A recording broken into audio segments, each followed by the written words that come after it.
జై తెలంగాణ కేసీఆర్ గారి నాయకత్వం కేటీఆర్ గారి నాయకత్వం జై తెలంగాణ సభకు నమస్కారం సభాధ్యక్షులు మన టిఆర్ఎస్ పార్టీ వర్కింగ్ ప్రెసిడెంట్ పెద్దలు గౌరవనీయులు కేటీఆర్ గారికి అదేవిధంగా ఈరోజు గజ్వేల్ నియోజకవర్గం నుంచి టిఆర్ఎస్ పార్టీలో చేరడానికి ఇచ్చేసినటువంటి ఒంటేరు ప్రతాపరెడ్డి గారికి స్వాగతం తెలియజేసుకుంటున్నాం.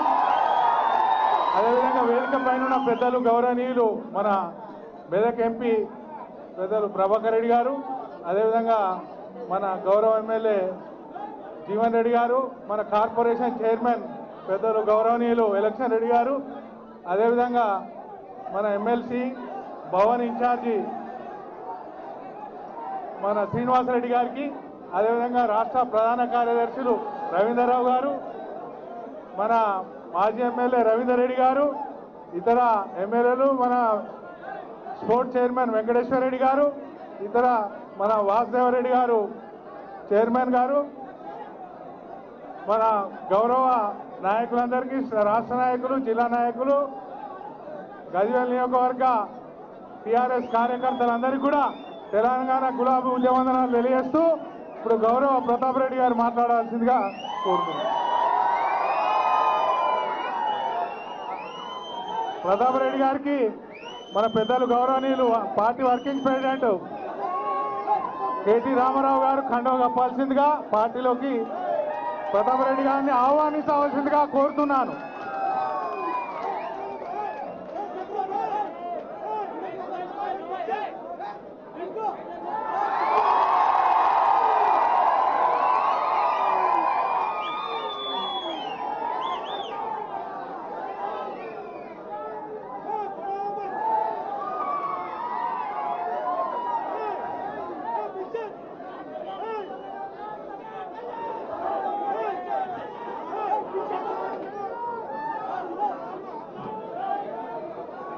ఇప్పుడే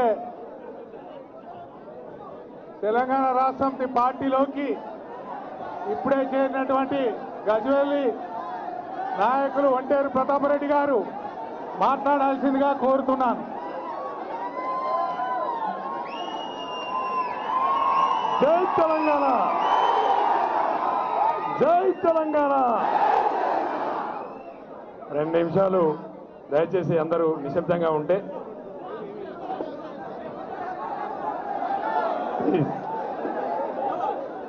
గౌరవనీయులు పెద్దలు తెలంగాణ రాష్ట్ర సమితి వర్కింగ్ ప్రెసిడెంట్ కేటీ రామారావు గారికి, గౌరవనీయులు పెద్దలు పార్లమెంట్ సభ్యులు ప్రభాకర్ రెడ్డి అన్నయ్య గారికి, గౌరవనీయులు ఎమ్మెల్సీ భూపతి రెడ్డి అన్నయ్య గారికి, గౌరవనీయులు ఎమ్మెల్యే జీవన్ రెడ్డి గారికి, గౌరవనీయులు పెద్దలు శ్రీనివాసరెడ్డి అన్నయ్య గారికి, గౌరవనీయులు పెద్దలు మా ఎలక్షన్ అన్నయ్య గారికి, గౌరవనీయులు పెద్దలు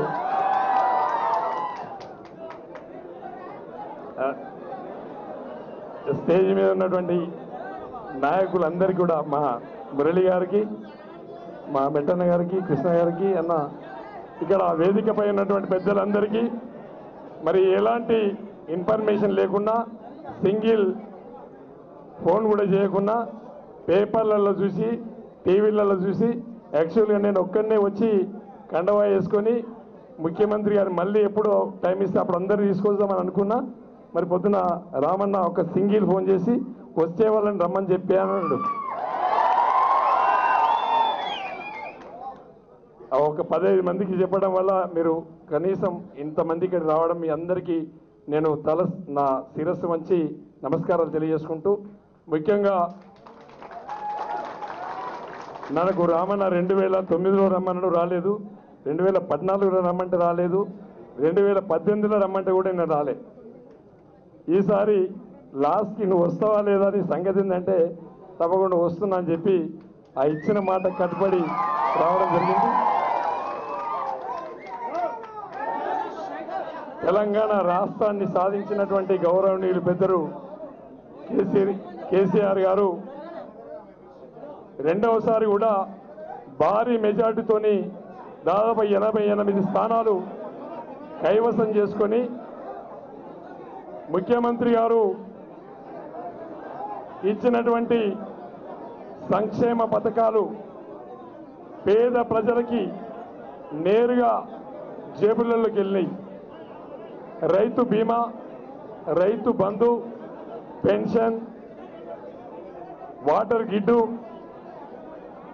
యాదవులకి గొర్రెలే కానీ రైతులకు బర్రెలే కానీ ఏది ఇచ్చినా కూడా నేరుగా ముఖ్యమంత్రి గారు ఇచ్చిన పథకాలన్నీ పేద ప్రజలకి నడమ ఎలాంటి బ్రోకర్ లేకుండా జేబుల్లోకి వెళ్ళినాయి. కాబట్టి మొన్నటి ఎలక్షన్లో ఎక్కడ చూసినా భారీ మెజార్టీని ఇచ్చినటువంటి ప్రజలు ముఖ్యమంత్రి గారు తీసుకున్న సంక్షేమ పథకాలకి ఓట్లు వచ్చినాయి.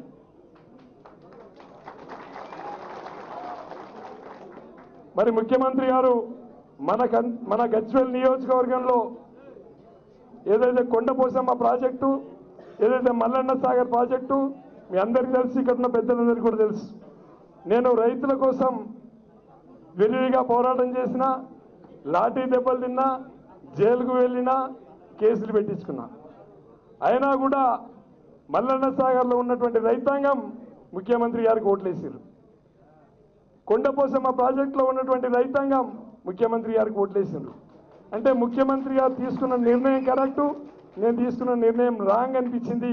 కాబట్టి ఇవాళ ముఖ్యమంత్రి గారి నిర్ణయానికి కట్టుబడి ఇవాళ టీఆర్ఎస్ పార్టీలోకి రావడం జరిగింది. ఏది ఏమైనప్పటికీ మన గజ్వేల్ ప్రజలంతా కూడా అదృష్టవంతులు. ఎందుకంటే ముఖ్యమంత్రిగా మన నియోజకవర్గంలో చాలా డెవలప్మెంట్ చేసుకున్నాం, చాలా అభివృద్ధి జరిగింది. కానీ నేను కూడా ఎమ్మెల్యే కావాలన్నటువంటి కసితో నేను పని చేసుకుంటూ పోయినా, మరి ముఖ్యమంత్రి గారు ఉన్నారు, నేను ఎక్కడికి వెళ్తా అని చెప్పి అనుకోకుండా నేను ఎమ్మెల్యే కావాలన్న తాపత్రయంతో కొట్లాడిన తప్ప ముఖ్యమంత్రి గారు ఉన్నారు నేను గెలవలేవు చెప్పి ఎప్పుడు కూడా అనుకోలేదు. మరి ఏదేమైనప్పటికీ ఇవాళ రామన్న ఎన్నోసార్లు చెప్పినప్పుడు కూడా నేను రాలేకపోవడం నా దురదృష్టకరం. నేను వచ్చి ఉంటే నేను ఎంతో లబ్ధి పొంది ఉండేవాడిని. ఇవాళకైనా మరి రామన్న గారి ఆధ్వర్యంలో, ముఖ్యమంత్రి గారి ఆధ్వర్యంలో ఇవాళ టీఆర్ఎస్ పార్టీలో నన్ను ఆహ్వానించినందుకు తప్పకుండా పార్టీ ఎలాంటి పని ఒప్పజెప్పినా 6 నిమిషాలు కష్టపడి పార్టీకి మరి రామన్నకి అట్లా ముఖ్యమంత్రి గారికి మంచి పేరు ప్రతిష్టలు తేవడానికి కృషి చేస్తా అని చెప్పి సందర్భంగా తెలియజేసుకుంటూ నాకు ఇచ్చినటువంటి ఈ అవకాశానికి కృతజ్ఞతలు. జై తెలంగాణ, జై రామన్న, జై కేసీఆర్. జై తెలంగాణ. మీరు గజ్వేలలో గట్టిగా రాలేదురా. జై తెలంగాణ.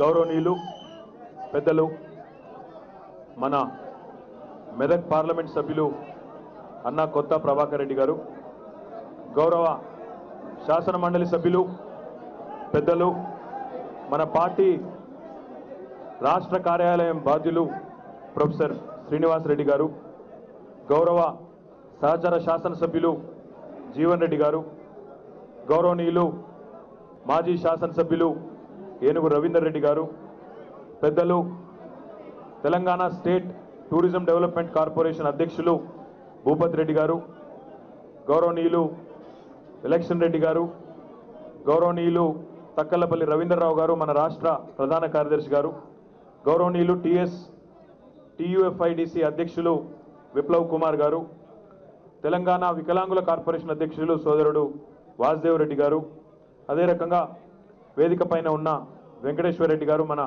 శాట్స్ చైర్మన్ గారు, వేదిక పైన ఉన్న పెద్దలందరికీ, పాత్రికేయ మిత్రులకు, మరి ఈరోజు కేవలం కొన్ని గంటల వ్యవధిలో, కేవలం నిజంగా చెప్తా ఉన్నా, పొద్దున్నే మాట్లాడుకున్నాం 9 గంటలు అనుకుంటా, 8:30 9 గంటల ప్రాంతంలో మాట్లాడుకున్నాం.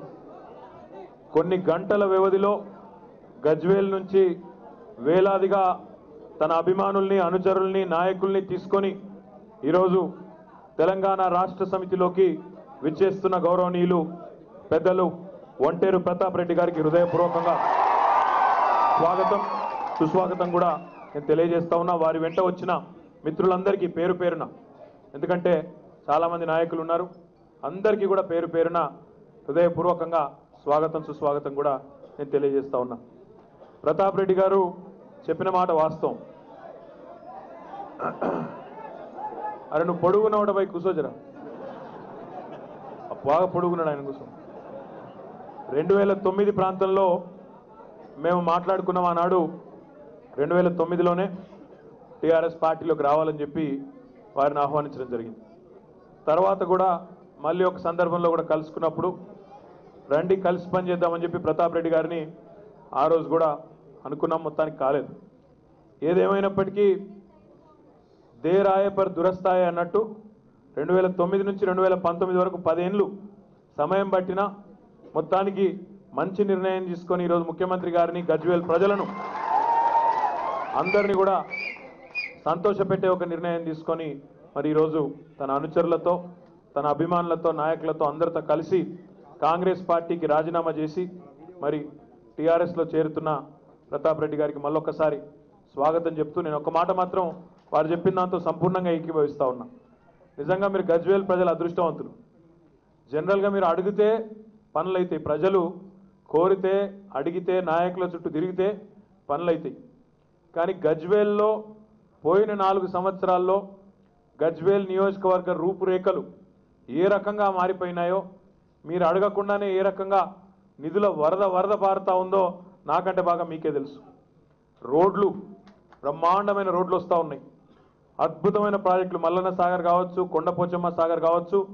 గజ్వేల్ ప్రాంతంలో మళ్ళీ భవిష్యత్తులో రైతులు 3 పంటలు పండించుకునే విధంగా అద్భుతంగా 2 అద్భుతంగా గోదావరి జలాలతో ప్రాజెక్టులు రాబోతా ఉన్నాయి.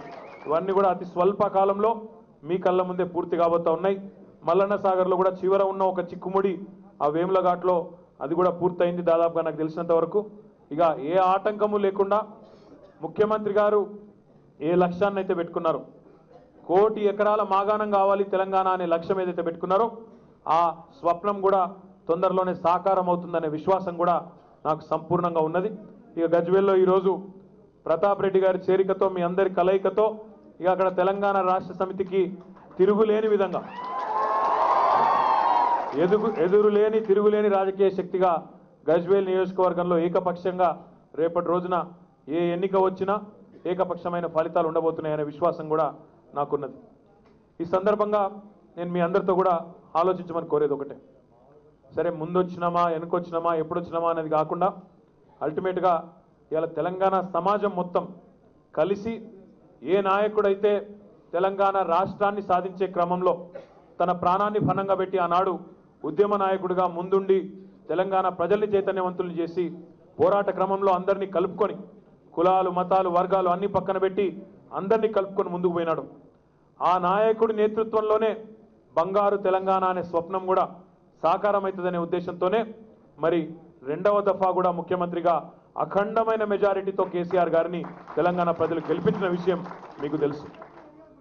కేసీఆర్ గారు 2వసారి పరిపాలనా బాధ్యతలు చేపట్టిన తర్వాత ఈరోజు కళ్ళ ముందు రాజకీయ అవగాహన ఉన్న ఎవరికైనా ఒక విషయం స్పష్టంగా కనబడతా ఉన్నది. మొన్నటి ఎన్నికల్లో మనకి 2018 ఎన్నికల్లో 47 నుంచి 50% మంది ప్రజలు మనకు మద్దతు పలికినారు. 47 నుంచి 50 అని ఎందుకంటున్నా అంటే ఆ ట్రక్ గుర్తుల్లో వచ్చి కొన్ని వేసుకపోయినారు మన ఓట్లు. వాళ్ళు ఒక దగ్గర 2 లక్షల ఓట్లు వేసుకపోయినారు. లేకపోతే దగ్గర 50% ఓట్లు తెలంగాణ రాష్ట్ర సమితికి వచ్చేది. మనం ఓడిపోయిన సీట్లలో కూడా చాలా సీట్లలో ప్రతాప్ రెడ్డి గారు చెప్పింది వాస్తవం. గెలిచిన కాడనేమో 1,20,000 సిద్దిపేటలో, వర్ధన్నపేటలో 99,000 ఎమ్మెల్యే గారు ఇక్కడనే ఎక్కడో వేయండు. నాకు సిరిసిల్లలో 89,000, పక్కన మేడ్చెల్లో 87,000. లెక్కలు పెట్టుకుంటూ పోతే 50,000 పైచిలకు ఓట్ల మెజారిటీ. గజ్వేల్లో 59,000. ఆ లెక్కన చూసుకుంటూ పోతే మనం గెలిచిన కాడనేమో అఖండమైన మెజారిటీలు వచ్చినాయి. ఓడిపోయిన సీట్లలో చూస్తే ఓ 10-12 సీట్లలో కేవలం 2,000, 3,000, 4,000తో ఓడిపోయిన సీట్లు, ఆఖరికి 180 ఓట్లతో ఓడిపోయిన ఆసిఫాబాద్ కూడా కలుపుకుంటే దగ్గర 10 సీట్లు స్వల్ప తేడాతో ఓడిపోయినాం. లేకపోతే నిజంగా ముఖ్యమంత్రి గారు మొదటి నుంచి చెప్తున్నట్టు 100 సీట్లు సాధించి సెంచరీ కొట్టి అఖండమైన విజయం మనం సాధించే వాళ్ళం. అయితే పోయిందేమీ లేదు. ఎందుకంటే అప్పటికి 75% స్థానాలు తెలంగాణ ప్రజలు మనకు కట్టబెట్టినారు. 88 సీట్లు వచ్చినాయి. దాని తర్వాత మరొక 2 ఎమ్మెల్యేలు కూడా తోడైనారు. మొత్తం 90 సీట్లు శాసనసభలో తెలంగాణ రాష్ట్ర సమితికి ఉన్నాయి. కానీ మనం రేపటి రోజున నిజంగా కూడా తెలంగాణ రాష్ట్రాన్ని అనుకున్నంత వేగంగా అభివృద్ధి చేసుకోవాలి అంటే, ఆశించినంత వేగంగా ఏ ఆశలతోనైతే ప్రజలు మనకు అధికారాన్ని తిరిగి కట్టబెట్టినారో ఆ స్థాయిలో పనిచేసి ఫలితాలు సాధించి 2-3 ఏళ్ల లోపలనే ప్రజలకు ఆ ఫలాలు అందాలంటే మాత్రం తప్పకుండా కేంద్ర ప్రభుత్వాన్ని కూడా మనం శాసించవలసిన అవసరం ఉందనే మాటను ఈ సందర్భంగా నేను మీకు విజ్ఞప్తి చేస్తా ఉన్నా. ఎందుకంటే మొన్నటి ఎన్నికల ఫలితాలు యథాతథంగా రేపటి పార్లమెంట్ ఎన్నికల్లో కూడా పునరావృతం అవుతే మనం యాజ్ ఇట్ ఈజ్ ఈరోజు కూడా మొన్న వచ్చిన ఫలితాలు మళ్ళీ వస్తే 15 పార్లమెంట్ స్థానాలు అవలీలగా గెలుచుకుంటాం. కానీ 15 కాదు, మన లక్ష్యం 16 గెలుచుకోవాల్సిన అవసరం ఉన్నది. ఖమ్మంలో ఎన్నుకున్నాం మనం చూస్తే మొన్నటి లెక్కల ప్రకారం అది చెప్తున్నాం. మొన్నటి శాసనసభ ఎన్నికల్లో వచ్చిన ఫలితాలు చూస్తే 15 సీట్లలో ముందులున్నాం, ఒక ఖమ్మంలో వెనుక ఉన్నాం. కానీ ఈరోజు ఏ రకంగానైతే ప్రతాప్ రెడ్డి గారు కలిసి రావడం వల్ల మెదక్ పార్లమెంటులో మన మెజారిటీ మరింత పెరగబోతా ఉందో అదే రకంగా రేపటి రోజున తప్పకుండా మనం ఖమ్మం పార్లమెంట్ కానీ ఇంకా ఇతర పార్లమెంట్ స్థానాల్లో కానీ గెలుచుకోవాల్సిన అవసరం, పెద్ద మెజారిటీతో గెలుచుకోవాల్సిన అవసరం ఎంతైనా ఉన్నది. ఈ మాట ఎందుకంటా ఉన్నా అంటే, మీరు చూసినారు మొన్న తెలంగాణతో పాటు మరొక 4 రాష్ట్రాలు ఎన్నికలైనాయి. ఛత్తీస్గఢ్లో, రాజస్థాన్లో, మధ్యప్రదేశ్లో, మిజోరాంలో కూడా శాసనసభకి ఎన్నికలు జరిగినాయి. ఆయా రాష్ట్రాలు కనుక మీరు చూసినట్టయితే ఒక ఛత్తీస్గఢ్లో మాత్రమే ఒక నిర్ణయాత్మకమైన విధంగా అక్కడ కాంగ్రెస్ పార్టీకి ఏకపక్షమైన తీర్పునిచ్చి గెలిపించినారు. రాజస్థాన్లో ఆడికాడికే గెలవనట్టే గెలిచినది కాంగ్రెస్ పార్టీ. మధ్యప్రదేశ్లో కూడా ఆడికాడికే వచ్చినారు తప్ప ఏదో గుద్ది గెలిచిందేమి లేదు. అక్కడక్కడనే ఉన్నారు, ఇద్దరు డి అంటే డి అన్నట్టే ఉన్నారు. దేశవ్యాప్తంగా మీరు చూస్తే కూడా పరిస్థితి రోజు ఎట్లా ఉన్నదంటే, కాంగ్రెస్ పార్టీ తనకు తానుగా లేదా యూపీఏ కూటమిగా ఒక 100-110 సీట్లకు మించి గెలిచే పరిస్థితి కనబడతలేదు. బయటికి ఎన్నైనా నరకవచ్చు, కానీ వాస్తవాలుగానే ఉంటాయి. 100-110 సీట్లకు మించి యూపీఏ కూటమికి వచ్చే అవకాశం కనబడతలేదు. అదే మాదిరిగా బాగా బిల్డప్ బీజేపీ అంటేనే ఇవాళ అది భారతీయ జనతా పార్టీ కాదు, బిల్డప్ జాతీయ పార్టీ అన్నట్టు అయిపోయింది వాళ్ళ పరిస్థితి. బిల్డప్ ఇచ్చుడు తప్ప కిందేం లేదు.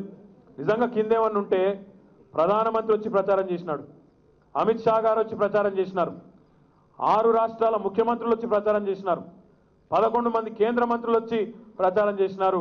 కానీ ఒరిగింది మాత్రం 0. 103 స్థానాల్లో 119 సీట్లకు పోటీ చేస్తే 103 స్థానాల్లో భారతీయ జనతా పార్టీ డిపాజిట్లు గల్లంతు చేసి వాళ్ళ చెంపలు తెలంగాణ ప్రజలు చెల్లు అనిపించి ఒక తీర్పుని ఇవ్వడం జరిగింది. ఈ మాట ఎందుకు చెప్తా ఉన్నా అంటే, దేశవ్యాప్తంగా కూడా పరిస్థితి దానికి భిన్నంగా ఏం లేదు. బయటికి బిల్డప్ బాగున్నది మోడీ గారిది, కానీ కింద ఏం లేదు. అంత పైన పటారం లోన లొటారం అన్నట్టు కింద ఏం లేదు. కింద బిల్డపే ఎక్కున్నది. కేసీఆర్ గారు ఏ మాట అయితేనే చెప్పినరో, ఏ మాట అయితే చెప్తా ఉన్నారో, ఇటు కాంగ్రెస్ అటు బీజేపీ ఈ 2 జాతీయ పార్టీలు కూడా దేశానికి తీరని నష్టం చేసినాయి. అందుకే ఒక వేరే ప్రత్యామ్నాయం, ఒక ప్రజాస్వామిక సమాఖ్య స్ఫూర్తితో కూడిన రాష్ట్రాలను బలోపేతం చేసే దిశగా మనం చేయవలసిన ఒక ప్రయత్నాన్ని ఫెడరల్ ఫ్రంట్ రూపంలో చేస్తామనే ఒక ఆలోచన ముఖ్యమంత్రి గారు ఏదైతే సంవత్సరం నుంచి మాట్లాడుతూ ఉన్నారో, ఈరోజు మనం అనుకున్న దిశగానే రాజకీయ పరిణామాలన్నీ జరుగుతూ ఉన్నాయి. మీరు గమనించండి ఒకసారి జాగ్రత్తగా. దేశంలో మీరు చూసినట్టయితే యూపీఏ కూటమికి 100-110 సీట్లు వచ్చే పరిస్థితి లేదు. ఎన్డీఏ కూటమికి కూడా 150-160 సీట్ల కంటే ఎక్కువ వచ్చే పరిస్థితి అక్కడ కూడా లేదు. అంటే ఇద్దరు కలిస్తే కూడా, కాంగ్రెసు బీజేపీ కలిస్తే కూడా, ఇద్దరు కలిస్తే కూడా 273 స్థానాలు మ్యాజిక్ నెంబర్కి చేరుకునే పరిస్థితి లేదు. ఈ మాట నేను ఎందుకంటా ఉన్నా అంటే, మీరు మొన్న చూసినారు ఉత్తరప్రదేశ్లో మనం ఎవరు ఊహించలేని విధంగా సమాజ్వాదీ పార్టీ, అదే రకంగా బహుజన్ సమాజ్ పార్టీ 2 పార్టీలు ఒకటైనాయి, పొత్తు పెట్టుకున్నాయి. చీలికను నివారించే దిశగా, ఓట్ల చీలికను నివారించే దిశగా వాళ్ళు ప్రయత్నం చేస్తూ ఉన్నారు. అక్కడ ఒక ముఖ్యమైన సందేశం ఉంది మనకు. ఉత్తరప్రదేశ్ రాజకీయాల్లో 80 సీట్లు ఉంటాయి అక్కడి నుంచి మనం ఆలోచించుకోవాల్సిన విషయం ఏంటంటే, ఎస్పీ బీఎస్పీ ఇద్దరు కూడా ఒక మాట చెప్పినారు, మాకటు బీజేపీతో అంటు లేదు, ఇటు కాంగ్రెస్తో మాకు పొత్తు లేదు, ఇద్దరి పట్ల కూడా మేము ఒకటే రకమైన ఆలోచనతో ఉన్నామని వాళ్ళు కూడా చెప్తా ఉన్నారు. అదే రకంగా ఒరిస్సా ముఖ్యమంత్రి నవీన్ పట్నాయక్ గారు కూడా అదే మాట చెప్తా ఉన్నారు. మేము బీజేపీని కాంగ్రెస్ను ఇద్దరిని ఒకటే ఘాటన చూస్తూ ఉన్నాం, ఒకటే ఘాటన కడతా ఉన్నాం. ఇద్దరు కూడా దేశానికి నష్టం చేసినారని ఆయన కూడా చెప్తా ఉన్నారు. మన ముఖ్యమంత్రి కేసీఆర్ గారు అదే మాట చెప్తా ఉన్నారు. నిన్నగాక మొన్న నేను స్వయంగా పోయి వైఎస్ఆర్సీపీ అధ్యక్షుడు జగన్మోహన్ రెడ్డి గారిని కలిస్తే ఆయన కూడా దాదాపుగా అదే ఆలోచనతో అటు కాంగ్రెస్ కాదు ఇటు బీజేపీ కాదు, మనం రేపు ఢిల్లీని శాసించే దిశగా ఉండాలి తప్ప యాచించొద్దు, అడుక్కోవద్దు, ఢిల్లీని శాసించే దిశగా ఉండాలి. తప్పకుండా మన ఐక్యతతో తెలుగు ప్రజలు, ఈ రెండు రాష్ట్రాల ప్రజలు రేపు ఆశీర్వాదం ఇస్తే ఈ 42 స్థానాలను కూడా మనం డెఫినెట్గా రేపటి రోజున ఢిల్లీని శాసించే దిశగా పోదామనే ఆలోచన వారు కూడా వ్యక్తం చేయడం జరిగింది. ఈ మాట ఎందుకంటా ఉన్నా అంటే ఇటు ఎన్డీఏ అటు యూపీఏ ఇద్దరి పరిస్థితి బాగలేదు. మనం అనుకున్న విధంగా రాజకీయ పరిణామాలు ఏవైతే జరుగుతూ ఉన్నాయో భవిష్యత్తులో ఇది మరింత వేగవంతమై మనం అనుకున్న దిశగా ఢిల్లీలో టీఆర్ఎస్ అనే పార్టీ ఒక నిర్ణయాత్మకమైన శక్తిగా, ఒక కీలకమైన శక్తిగా ఉండే రోజు కూడా ఎక్కువ దూరంలో లేదు అనే అందుకే ఈ మాట అంతా కూడా నేను చెప్తా ఉన్నాను. దయచేసి మీరు ఆలోచించాలని చెప్పి కూడా నేను కోరుతా ఉన్నాను. చంద్రబాబు నాయుడు గారు పక్క రాష్ట్ర ముఖ్యమంత్రి గారు, ఆయననేమో 36 ఏళ్ల వైరం కాంగ్రెస్ పార్టీతో దూరం చేసుకోవచ్చు, గతంలో తిట్టిన తిట్లన్నీ మర్చిపోవచ్చట. సోనియా గాంధీని అనరాని మాటలు అన్నాడు ఆయన, ఒకటి రెండు కాదు. సోనియా అవినీతి అనకొండ అన్నాడు, సోనియా ఇటలీ మాఫియా అన్నాడు. ఇక చెప్తే బాగున్నాయి, చాలా తిట్లు తిట్టిండు. అవన్నీ మర్చిపోయి మొన్న పోయి కేవలం కేసీఆర్ గారిని, టీఆర్ఎస్ పార్టీని ఆనాడు ఓడించాలి, తెలంగాణ ప్రజల చేతనే తమ ఏలుతో తమ కంటినే పొడిపించాలని చెప్పి పొత్తు పెట్టుకున్నాడు, ఒకటైండు. దానికి అందమైన మాటలు ఎన్నెన్నో కట్టిండు. డెమోక్రాటిక్ కంపల్షన్ అన్నారు, ప్రజాస్వామ్యంలో అవసరం పడ్డది కాబట్టి చేసినామన్నారు. కానీ ఈరోజు మనం దేశ రాజకీయాల్లో ఒక మంచి మార్పు రావాలి, గుణాత్మకమైన మార్పు రావాలి. రాష్ట్రాలను ఏదైతే కేంద్రం రాష్ట్రాల మీద పెత్తనం చేస్తూ ఉన్నదో ఆ పరిస్థితి పోవాలి, రాష్ట్రాలకు మరిన్ని అధికారాలు రావాలనే ఒక సమాఖ్య స్ఫూర్తితో మనం ప్రయత్నం చేస్తూ మన ముఖ్యమంత్రి గారు ఈరోజు దేశవ్యాప్తంగా పర్యటిస్తూ అందరి మద్దతు కూడగట్టే ప్రయత్నం చేస్తూ ఉంటే చంద్రబాబు నాయుడు గారు నిన్న ఇవాళ మాట్లాడుతున్నారు, మీరు చూస్తున్నారు. ఇష్టం వచ్చినట్టు మాట్లాడుతున్నాడు, అక్కసుతో మాట్లాడుతూ ఉన్నాడు, గంగవేరులు ఎత్తిపోతూ ఉన్నాడు ఆయన. ఇక ఆయన ఏమేమి మాట్లాడుతున్నాడో మీరు చూస్తున్నారు. గద్దల్లాగొచ్చి ఆంధ్రప్రదేశ్ రాష్ట్రాన్ని కుల్లబొడిచే ప్రయత్నం చేస్తున్నారట. ఎవరు గద్ద? నేను అడుగుతా ఉన్నా. ఈరోజు 4.5 ఏళ్ళు మోడీ గారితో సంసారం చేస్తేవి, 4.5 ఏళ్ళు బీజేపీతో చంద్రబాబు నాయుడు గారు ఎన్డీఏ భాగస్వామిగా కేంద్రంలో అక్కడ మద్దతుగా ఉన్నాడు. వీళ్ళ మనుషులు అక్కడ మంత్రులు ఉన్నారు, ఆయన మనుషులు ఇక్కడ మంత్రులు ఉన్నారు, కలిసే సంసారం చేసింది. 4.5 ఏళ్ల తర్వాత బయటికి వచ్చి ఈరోజు ఆయన అసమర్థతను, ఆయన చాతగానితనాన్ని, చంద్రబాబు నాయుడు గారి చాతగానితనాన్ని కప్పిపుచ్చుకునేందుకు ఈరోజు ప్రధానమంత్రిని ఒక బూచిగా చూపెట్టి, ఇంకొకరిని ఇంకొక బూచిగా చూపెట్టి ఈరోజు ఆంధ్ర ప్రజలను అయోమయానికి గురి చేసే ప్రయత్నం చంద్రబాబు నాయుడు గారు చేస్తూ ఉన్నారు. నేను ఈ సందర్భంగా మీడియా ద్వారా మా ఆంధ్ర మిత్రులందరికీ కూడా విజ్ఞప్తి చేస్తూ ఉన్నా. మొన్నటి ఎన్నికల్లో తెలంగాణలో మేము ఒకటే నినాదంతో పోయినాం. కేసీఆర్ గారి సంక్షేమం, కేసీఆర్ గారి ప్రభుత్వం చేపట్టిన సంక్షేమ కార్యక్రమాలు, అభివృద్ధి కార్యక్రమాలు మీకు నచ్చితే మాకు ఓటేయండి అని విజ్ఞప్తి చేసినాం. మీరు మమ్మల్ని ఆశీర్వదిస్తే మరింత బలంగా పనిచేస్తామని చెప్పినాం. మరి కేసీఆర్ గారి కార్యదక్షత, ఆయన సమర్థత, ఆయన పనితీరు, ఆయన ప్రభుత్వం పేదల పట్ల అవలంబించిన విధానాలు ప్రతాప్ రెడ్డి గారు ఏవైతే చెప్పారో అవన్నింటి దృష్ట్యా మొన్న మనకు ప్రజల ఆశీర్వాదం ఇచ్చి గెలిపించినారు. నేను ఆంధ్ర మిత్రులతో, ఆంధ్ర ప్రాంతంలో ఉండే అన్నదమ్ములతో, అక్క చెల్లెలతో నేను కోరుతా ఉన్నా. మేము మొదటి నుండి ఒకటే మాట చెప్పినాం, తెలంగాణ రాష్ట్ర సమితిగా ప్రాంతాలుగా విడిపోయినా ప్రజలుగా కలిసే ఉంటామని చెప్పినాం. అన్నదమ్ములాగా విడిపోదాం, అభివృద్ధిలో పోటీ పడదామని చెప్పినాం తప్ప ఎక్కడ ఆంధ్ర ప్రజలకు కానీ ఆంధ్ర అభివృద్ధికి కానీ టీఆర్ఎస్ అనే పార్టీ ఏనాడు వ్యతిరేకంగా ఎక్కడ మాట్లాడలేదనే మాటను కూడా నేను మీకు గుర్తు చేస్తా ఉన్నా. గతంలో ఉద్యమ సమయంలో సహజంగానే ఆవేశాల్లో ఒక మాట అన్నాం, 10 మాటలు పడ్డాం. అందులో ఇటువైపు నుంచి తూటాలు పేలినాయి, అటువైపు నుంచి కూడా తూటాలు పేలినాయి. కానీ ఒకసారి రాష్ట్రాల విభజన జరిగిపోయిన తర్వాత ఎక్కడన్నా హైదరాబాద్లో కానీ తెలంగాణలో కానీ ఇక్కడ స్థిర నివాసం ఏర్పాటు చేసుకున్న సీమాంధ్ర మిత్రులు ఎవరైతే సీమాంధ్రలో వారి మూలాలున్నాయో ఆ మిత్రులు ఎవరైతే ఇక్కడ స్థిరపడి ఉన్నారో వారందరూ కూడా ఈరోజు కేసీఆర్ గారి నాయకత్వానికి జైకొట్టి టీఆర్ఎస్ పార్టీకి ఓటేసి గెలిపించినారంటేనే మా పరిపాలన ఎట్లా ఉందో రాగద్వేషాలకు అతీతంగా ప్రాంతీయ భావోద్వేగాలకు అతీతంగా ఏ రకంగా ఒక సమర్థవంతమైన సుపరిపాలన కేసీఆర్ గారు అందించినారో దాన్ని బట్టే చెప్పొచ్చు. కానీ ఈరోజు చంద్రబాబు నాయుడు గారు తను చేసిందేమీ లేదు, చెప్పుకునేందుకేమీ లేదు. ఎన్ని రకాల మాయోపాయాలు చేసినా, ఎన్ని రకాలుగా మీడియాలో ప్రచారం ద్వారా బతికేద్దామని ప్రయత్నం చేసినా ఈరోజు ఆంధ్ర ప్రజలు పట్టించుకునే పరిస్థితి లేదు. అందుకే ఒక కొత్త నాటకానికి తెరలేపి ఈరోజు తన సమర్థత ఆధారంగా అడగాల్సిన ఓటును 5 ఏళ్లలో నేను ఈ పని చేసినా కాబట్టి నాకు ఓటేయండి అని చెప్పే పరిస్థితి లేదు. కాబట్టి తన అసమర్థతను కప్పిపుచ్చుకోవడానికి, తన చేతగానితనాన్ని దాచుకోవడానికి ఈరోజు కేసీఆర్ గారి మీద, టీఆర్ఎస్ పార్టీ మీద అక్కస్సుతో నోటికొచ్చినట్టు మాట్లాడుతూ ఉన్నారు. మోడీతో మాకేదో ఒప్పందం ఉందని మాట్లాడుతూ ఉన్నాడు. నేను అడుగుతా ఉన్నా చంద్రబాబు నాయుడు గారిని, 4.5 ఏళ్లు సంసారం చేసింది నువ్వు, మాకేం సంబంధం మోడీతో? మేము తెలంగాణ ప్రజల దగ్గరికి పోయి మోడీ గారి పార్టీ 103 స్థానాల్లో డిపాజిట్లు కోల్పోయే విధంగా ఇక్కడ మేము ఆ పార్టీని చిత్తుగా ఓడించి చూపెట్టినామనే మాటను కూడా నేను చంద్రబాబు నాయుడు గారికి గుర్తు చేస్తా ఉన్నా. ఈ సందర్భంగా నేను ఒకటే విజ్ఞప్తి చేస్తా ఉన్నా, ఎవరు ఎన్ని అనుకున్నా మనం ఇక్కడ 16 సీట్లు గెలిచే దిశగా మనం పోదాం. అదే రకంగా జాతీయ స్థాయిలో మన ప్రయత్నాలకు నాన్ కాంగ్రెస్, నాన్ బీజేపీ ఏతర శక్తులను కలుపుకుంటూ జాతీయ స్థాయిలో ఒక ప్రత్యామ్నాయాన్ని నిర్మించి దేశాన్ని, దేశ రాజకీయ వ్యవస్థను తెలంగాణ ప్రజలు శాసించే దిశగా ముందుకు కదులుదాం. ఆ పునరీకీకరణలో ఈరోజు ప్రతాప్ రెడ్డి గారు గతంలో అనుకున్నట్టు ఎలక్షన్ల సందర్భంగా, ఎన్నికల సందర్భంగా భావోద్వేగాలు ఉంటాయి. చాలాసార్లు మాటలు అనుకుంటాం. మన తెలంగాణలో సంగతి మీకు తెలుసు నాకంటే బాగా. మనం కోపం వచ్చినా ఆగది, ప్రేమ వచ్చినా ఆగది. కోపం వస్తే బరాబర్ అంటాం, ప్రేమ వస్తే కూడా అంతే బరాబర్ కలిసి ఉంటాం. కాబట్టి ఎన్నికల సందర్భంలో రాజకీయాల్లో చాలా మాటలు అనుకుంటాం. వాటన్నిటిని కూడా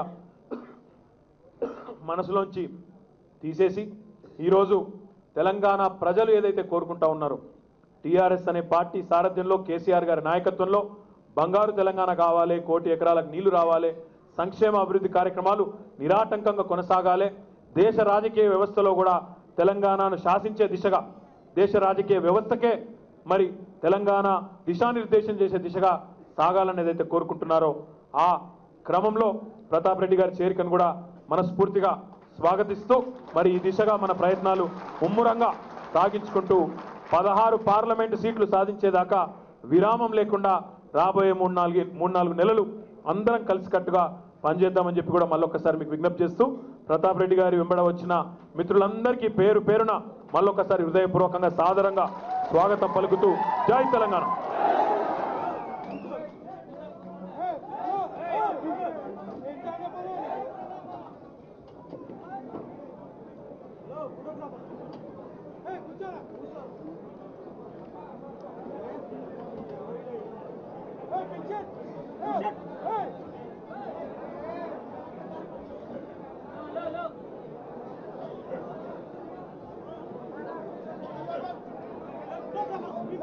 Hey!